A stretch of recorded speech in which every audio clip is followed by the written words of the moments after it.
Gaza's health ministry says at least 26 people have been killed by Israeli airstrikes overnight on Gaza City. It said the strikes had targeted 2 houses. This is the 7th day of violence. The Israeli Prime Minister Benjamin Netanyahu said military action would continue until security is restored.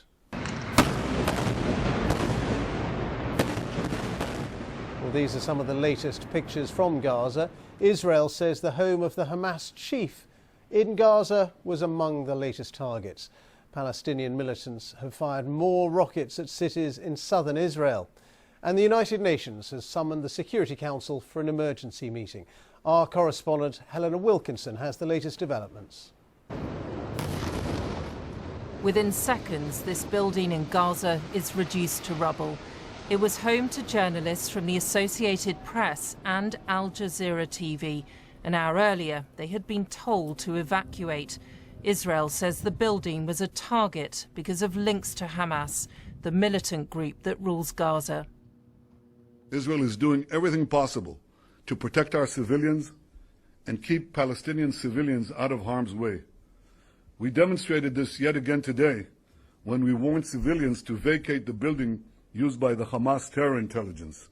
They vacated the premises before the target was destroyed, and that's why you don't hear of casualties from these collapsing terror towers.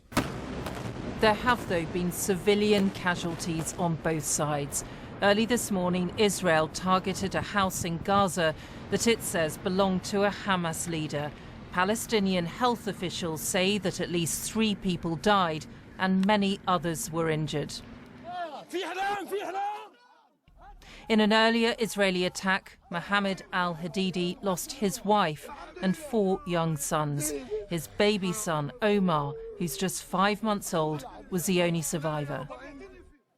In Ramat Gan, a suburb of Tel Aviv, a Hamas missile killed a man in his 50s. He was reportedly hit by shrapnel in his apartment. In Sheikh Jarrah, there continues to be anger and tension. Attempts to evict Palestinians from their homes in this area earlier this month helped start the escalation to the conflict.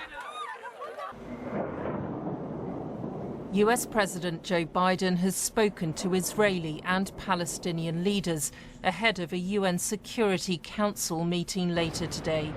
But with neither side appearing to back down, the quick breakthrough seems a distant prospect. Helena Wilkinson, BBC News.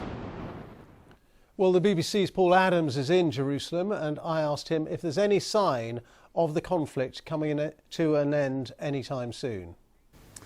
Well, you look at the exchanges overnight and you would have to conclude no, but I think there are some signs. There is quite a lot of diplomacy going on at the moment. The American envoy Hadi Amar is in town. He's meeting senior Israeli officials today. Interestingly, he met Arab Israeli leaders last night, it's reported. That's a highly unusual meeting, which he heard their grievances, which aren't just about the situation between Israel and Gaza, but also about the condition of Arabs living in Israel. So that was an interesting aspect of his diplomatic effort. There are also efforts we know involving the Egyptians to try and broker some kind of ceasefire. And we're beginning to hear some reporting here in Israel that suggests that the Israeli government feels that it is reaching the point, and this happens every time an episode like this happens, where it has achieved quite a lot militarily, but on the other side of the ledger, the sense of international outrage is mounting, and the awareness of the effect on the humanitarian situation in Gaza is also mounting, and that at some point those two issues connect, and Israel has to decide that it's done enough and it calls a halt. So there are possible signs that Israel is reaching that point. As you suggest, Paul, there's a real cyclical pattern to these conflicts between Israel and the Palestinians in Gaza.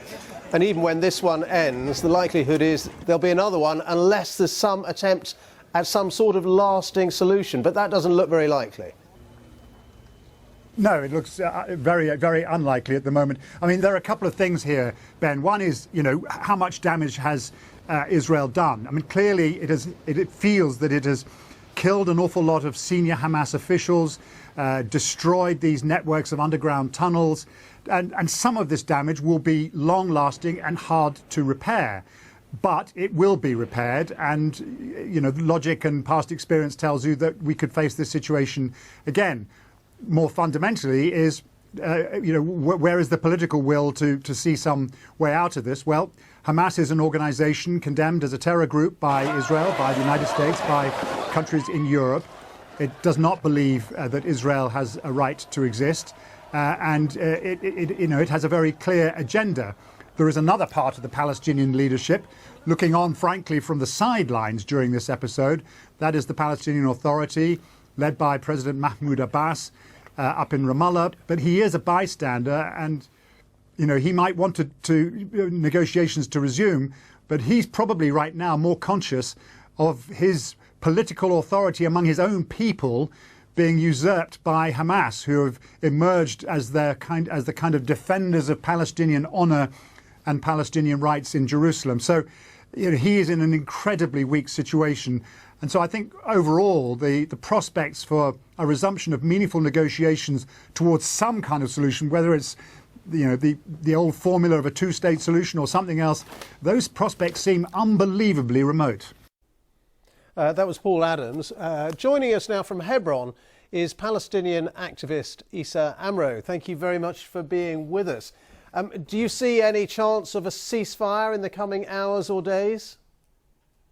I think Israel is really trying to make the Palestinians pay a very high price, especially the civilians in Gaza. The majority of the people who were killed in Gaza were children, women, and elders. Many, I can say, civilian buildings and media offices were leveled and destroyed by the Israeli army. Israel doesn't have any real, let me say, military target in Gaza. They are just trying to, give the Palestinians the indication that don't react, don't do anything, stay silent and stay in the corner. What was Israel doing in the last 4 years during infamous American administration, during Trump administration, is really bad for the Palestinians. And that's what made the Palestinians in West Bank, in Gaza, in Jerusalem, inside 48 very angry. Let me summarize what Israel did in the last 4 years and they are doing till now. One of the main things they did, they unified Jerusalem and announced it as the capital of Israel. They started with the annexation plan, to annex West Bank, to annex Hebron, for example, without me as a Palestinian, to their own state. And their annexation didn't stop after Trump left. Their annexation is now, we call it de facto annexation. More infrastructure for the settlements is going on, bridges, roads, more settlements. So Israel continued doing that even after Biden came to the office in the United States. Israel, at the same time, was announced by many organizations, human rights organizations, Amnesty and Human Rights Watch, as an apartheid. They issued the nation-state law against the Palestinians inside Israel. They are not equal, the Palestinians, even in their own country. They don't feel equal. They don't get equal rights. House demolition, settler violence, all the time. We are suffering. Really, we were squeezed. We were pushed to the corner by Israel, and Netanyahu and his right-wing government is really getting more power, and we see more extremist, Kahanist, Okay, well, let's just focus on what's happening in Gaza. You mentioned the word extremists. Israel would say that Hamas are extremists. Hamas are firing rockets into southern Israel. Would you say to Hamas now, stop firing those rockets?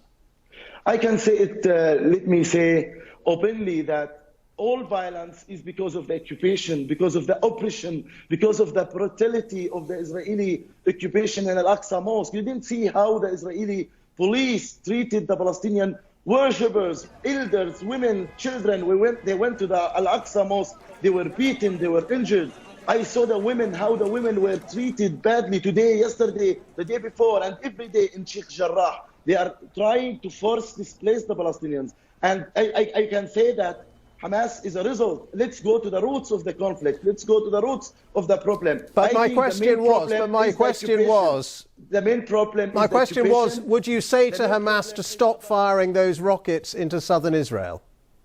For sure, we want to end the occupation, and I really don't like any kind of violence. But let me say and be clear, I am as a Palestinian in Hebron. I was attacked in the last week by the settlers, by the soldiers, and all this kind of violence should be stopped. But first, we should stop the occupation, stop the settler violence, and make Israel accountable for its occupation and for its apartheid. If we want to end all violence, we should work hard to end the occupation and make Israel accountable for its apartheid and oppression against the Palestinians. That is the main cause of violence, not Hamas, not anybody else. It's about Israel occupying the Palestinians, and we are stateless. It's about Gaza is sieged. In Gaza, they don't have clean water to drink without any violence. They are completely sieged. The Palestinians are really pushed to the corner, so they reacted in this way in West Bank, inside 48, and in Gaza and in Jerusalem. So Issa, I call the international community to intervene and put high pressure on the occupation, not on the victims of the occupation. OK, Issa Amro, thank you very much for joining us from Hebron. Thank you for your